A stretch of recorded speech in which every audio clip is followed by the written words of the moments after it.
Beneath the Backcountry by P.J. Taylor. Chapter 6. The mountains woke with violence that morning. James stood with Thomas on a windswept slope, staring up at the wall of snow clinging to the ridge above. The sky was sharp blue, the kind of brittle clarity that came only after a night of deep cold. The air stung his nostrils, bitter and clean. "Perfect day for it," Thomas said, hefting the pack of charges onto his shoulder. James adjusted his goggles. "That's one way to put it." Avalanche mitigation was never comfortable work. It meant strapping on explosives, hiking into dangerous terrain, and deliberately triggering slides before they had the chance to kill an unsuspecting skier, hiker, or snowmobiler. It was the kind of job that left your stomach tight, even if you trusted your training. The three of them, James, Thomas, and Evan, had been assigned to drop two sets of charges across the slope, one higher on the cornice and another along the tree line. Isabel remained back at the cabin to monitor radio traffic and check the weather models. James kept his eyes on Evan as they trudged upslope. The younger ranger moved easily, too easily. Where Thomas and James crunched and labored against thigh-deep snow, Evan seemed to skim across it, as if the mountain barely resisted him. "Stop it. Just do your job and watch." At the cornice, Thomas gave the order. James knelt in the snow, carefully setting the charge while Thomas checked his timing. The fuse hissed faintly when lit, the sound far too small for the danger it represented. "Back," Thomas said, and they retreated down the slope, boots sliding, breath hard in their chests. The blast came seconds later, a thunderclap that rolled through the valley. The snow shuddered, cracked, and then released with a groan, like the mountain itself was waking. James's chest tightened as the avalanche roared to life, a white wall thundering downward, obliterating trees, erasing the landscape beneath it. The sound was enormous, primal. He felt it in his bones. When the rumble finally faded, only silence and the ragged plume of snow remained. "Good run," Thomas said, satisfaction in his voice. He marked the location in his log. "We'll hit the tree line next." They moved downslope to plant the second set of charges. James took point this time, forcing himself to focus on the methodical rhythm of his work. Check fuse, plant charge, pack snow, step back. As they prepared to retreat, he noticed Evan wasn't with them. The man had drifted 20 yards upslope, standing utterly still, face tilted toward the trees. "Evan!" James hissed. "We're ready! Get moving!" Evan turned slowly, blinking like he'd been somewhere far away. Then he nodded and rejoined them, silent. The second detonation sent another cascade ripping down the slope. By the time they returned to their snowmobiles, James's nerves were stretched taut. He said nothing, but the image of Evan standing motionless on the mountainside clung to him like a burr. By midday they were back at base, exhausted but relieved. Isabel briefed them quickly. A report had come in from a trail junction 3 miles east. A visitor had slipped on ice and likely sprained an ankle. They'd requested a ranger escort out. "James, you and Evan take it," Thomas said. "I'll monitor here." James almost protested but caught himself. Better to keep him where I can see him than send him alone somewhere. They saddled up and drove the snowmobiles to the trailhead. The machine's roar dulled the unease gnawing James's gut, at least until they cut the engines and silence reclaimed the forest. The visitors were waiting just off the trail, a couple in their 30s with snowshoes strapped to their feet. The woman sat on a log, grimacing, her left ankle swollen inside her boot. "Help's here," James said, forcing a reassuring smile. He and Evan worked together to splint the ankle and rig a sled. James noted how deftly Evan handled the straps, his movements precise, efficient, and almost too practiced. It was the kind of ease that came from repetition, though James couldn't imagine where Evan had learned it. The injured woman clutched James's hand as he secured the splint. "We heard noises out here last night, like someone walking in the trees, but when we called out, no one answered." James kept his expression neutral. "These woods carry sound, strangely. Could have been an elk, or even snow dropping off branches." Her husband nodded, though uneasily. "Didn't sound like that. Sounded like boots." James met Evan's eyes over the woman's shoulder. The other man's face was unreadable, gaze fixed firmly on the straps he was tightening. The escort back was slow but uneventful. Once the couple had been handed off to search and rescue at the lower station, James turned to say something to Evan, only to find him gone. One moment he'd been right behind him. The next, nothing. No sound of footsteps in the snow. No glimpse of movement among the trees. Just gone. "Evan," James called softly. The forest swallowed his voice. A cold prickling crept along his spine. He searched for nearly half an hour before finally spotting Evan, striding casually out of the trees, expression calm as if he'd simply stopped to relieve himself. "Sorry," Evan said smoothly. "Had to step off trail." James wanted to demand where he'd been, but the words caught in his throat. Instead, he muttered, "Next time, tell me." "Of course," Evan said, smiling faintly. Too faintly. Back at the cabin, James and Thomas hauled gear inside while Evan stoked the stove. Isabel brewed coffee, her hands trembling slightly from fatigue. James sat at the table, staring at the steam rising from his mug. He tried to tell himself the day had been routine. Avalanche control, medical escort, nothing unusual. But the way Evan had drifted off on that slope, the way he'd vanished in the woods, they weren't nothing. He caught Thomas's eye over the rim of his mug. The older ranger tilted his head ever so slightly, a silent question. Later, James told himself. Tonight. Because sooner or later, they'd have to stop pretending. That evening, a call came through the radio. Wildlife control request. A snowmobiler had reported a black bear too close to one of the lower trail camps, rooting around the cabins. James groaned. "Bear, in February." "Desperate or sick," Thomas said. "Let's check it." The ride down was longer than expected. By the time they reached the camp, the snowmobiler was gone, but signs of disturbance were clear. A trash can overturned, claw marks on the doorframe. James crouched to examine the prints in the snow. His stomach tightened. They were big. Too big for black bear. And wrong, the toes too long, the heel drags too deep. "Doesn't look right," he muttered. Evan loomed at his shoulder. "Tracks get messy in the thaw and refreeze." James studied him. "These don't look messy. They look different." Thomas interrupted sharply. "Whatever made them is gone now. We'll note it and move on." James rose slowly. The unease coiled tighter in his chest. When they returned to the cabin, the night felt heavier than usual. The forest pressed against the windows, silent, waiting. James lay awake long after lights out, the strange prints replaying in his mind. Somewhere deep down, he knew they hadn't been left by any bear, and tomorrow, he suspected, would only bring more proof. The storm came in fast that night. James woke to the groan of timber against the wind and the sting of cold air creeping through the chinks in the cabin. The fire in the stove had burned down to coals, painting the room in a dull red glow. Thomas snored softly in his bunk. Isabel shifted beneath her blanket, and Evan lay on his back, eyes open, reflecting the faint light. James froze. For a long moment, he thought, Evan was staring at the ceiling, but then he realized those eyes were fixed on him. They didn't blink. James forced himself to roll over, back toward the wall. His pulse hammered in his ears, and he told himself he was imagining it. Just tired. Just nerves. By morning, the storm had buried the world. Snow stacked heavily against the cabin door. The drifts were waist-deep in the yard, the pines outside bent beneath the weight. "Hope nobody planned on heading to town today," Isabel muttered, peering through the frosted window. "Won't be digging out till afternoon," Thomas said. "We'll run checks on the perimeter once it lightens." The radio crackled before he finished. Dispatch. A vague report from a trapper operating west of their station. He'd come across a kill site where something had torn apart one of the deer he'd set in a snare. But it didn't look like a wolf or bear sign. He was rattled enough to call it in, and that said plenty. "Figures," James said, pulling on his outer shell. Thomas nodded grimly. "Let's take a look. You and me, Wolf. Evan, Isabel, stay on base." For the first time in days, James felt relief. He didn't have to force it down. He was glad to leave Evan behind.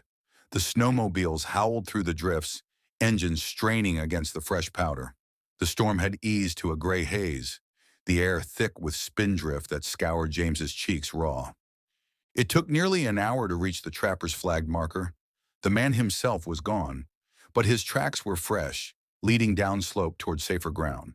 The carcass lay just beyond the snare line, or what was left of it. James had seen plenty of predation before.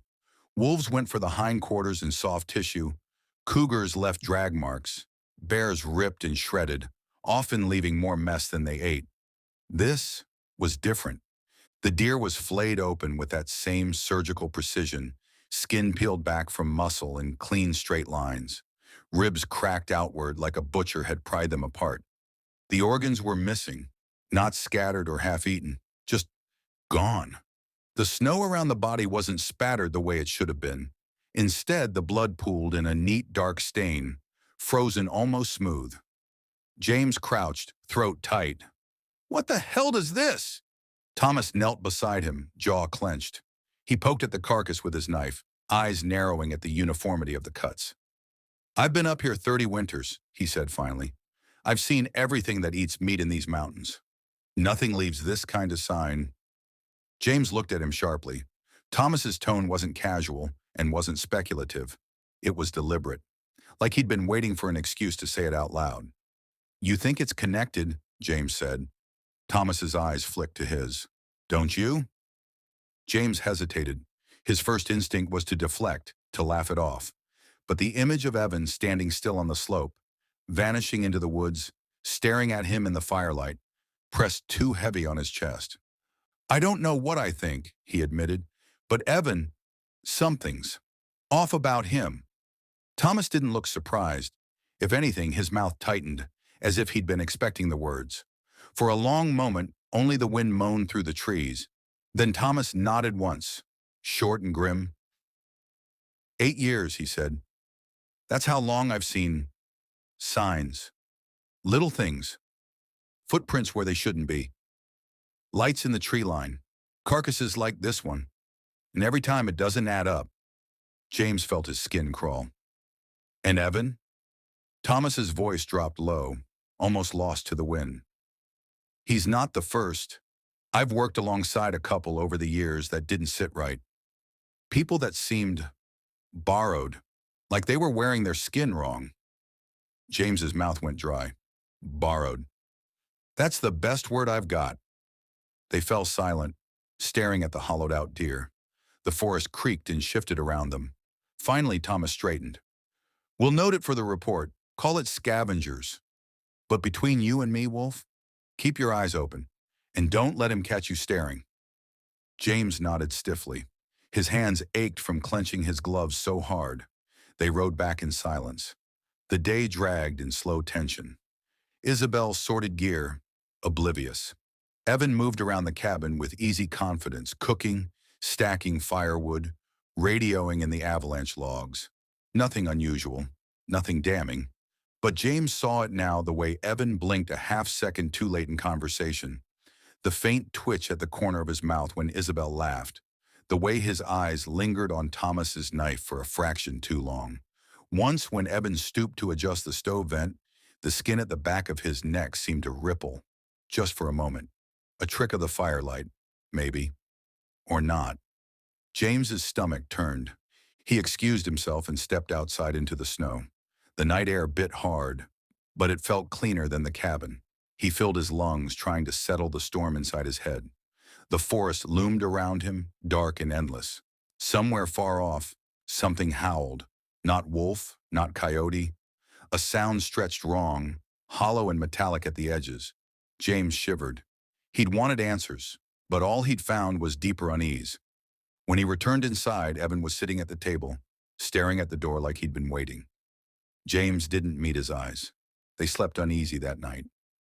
James dozed in fits, jerking awake at small sounds, the groan of the roof, the hiss of wind.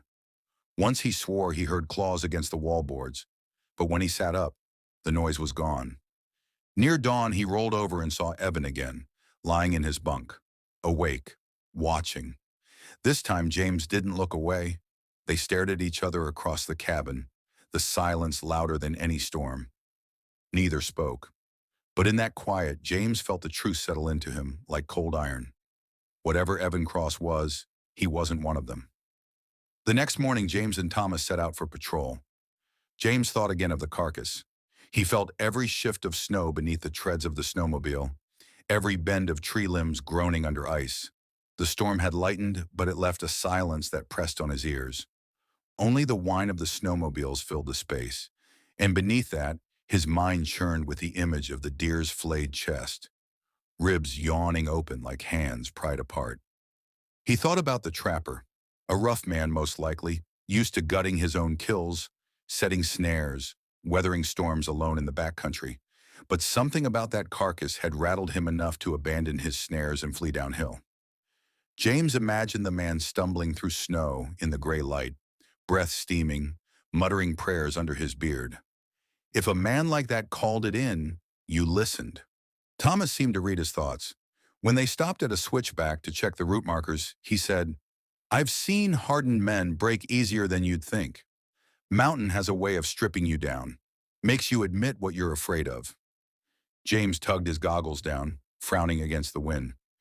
"You think that trapper saw something more than the kill?" Thomas looked back at him for a long moment. Snow crusted his mustache.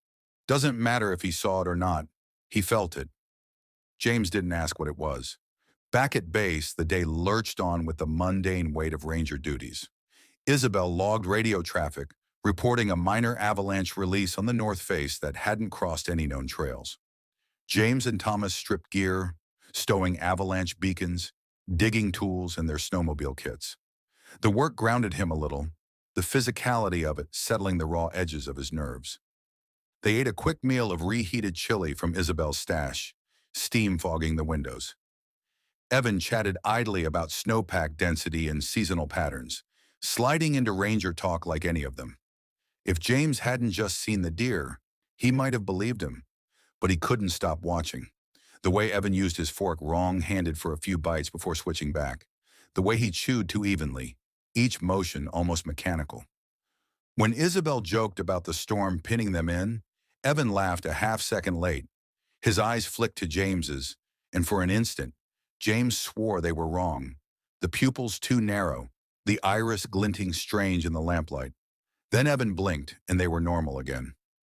James excused himself to fetch more firewood. His breath plumed hard in the cold, his hands trembling as he set down the load of split logs. Inside, he heard Isabel on the radio. A call had come in from the East Ranger Station. A different group of snowshoers had wandered again into restricted bear territory down valley. Nothing urgent yet, but they wanted patrols coordinated in case of escalation. Normal ranger business. The kind of thing James usually thrived on. But as he stood outside, snowflakes settling on his jacket, he realized he dreaded going back in more than facing a rogue bear. That night, after the visitor call was logged and their patrol schedule set for morning, James tried to lose himself in his field notes. He recorded the avalanche hazard, the carcass site, and the trapper report in dry language, deliberately clinical. Subject: deer carcass, west sector, condition, organs removed, precision incisions, blood pooled, no drag marks, no evidence of known predators. Notes: possible scavenger activity, filed under unusual predation. His pen lingered on the word possible. He pressed harder than he meant to, tearing the page slightly. When he looked up, Evan was sitting across the table, silent, watching the ink seep into the paper fibers. James closed the notebook. Later, while Isabel washed dishes and Thomas smoked near the doorway, James moved toward his bunk. He caught Evan stretching, arms raised, shirt riding just enough to show a sliver of his lower back. For the briefest second, James swore the skin shimmered, scales catching the lamplight, before smoothing back to flesh. His stomach lurched. Sleep came in restless stretches. James dreamed of the deer carcass, ribs spreading, organs vanishing into snow. Only in the dream, when he leaned close, he saw Evan's face staring back from the cavity, eyes unblinking, mouth stretched in an inhuman grin. He woke up gasping, sweat freezing on his skin. The cabin was quiet except for the hiss of embers. And Evan was awake. Again. Eyes fixed on him across the dark. James stared back again, throat dry, fingers curled around his knife hilt under the blanket. Neither of them spoke. Neither of them blinked. The silence stretched long and unbearable until the groan of snow slipping from the roof broke it. But even after, James could feel Evan's gaze on him, heavy as a hand pressing against his chest. Whatever this man was, if he even was a man, James knew now that Thomas was right. This wasn't the first, and it wouldn't be the last. And the mountain was keeping secrets none of them were ready for. This is the end of chapter 6. Thank you for listening. Like and subscribe for the next chapter.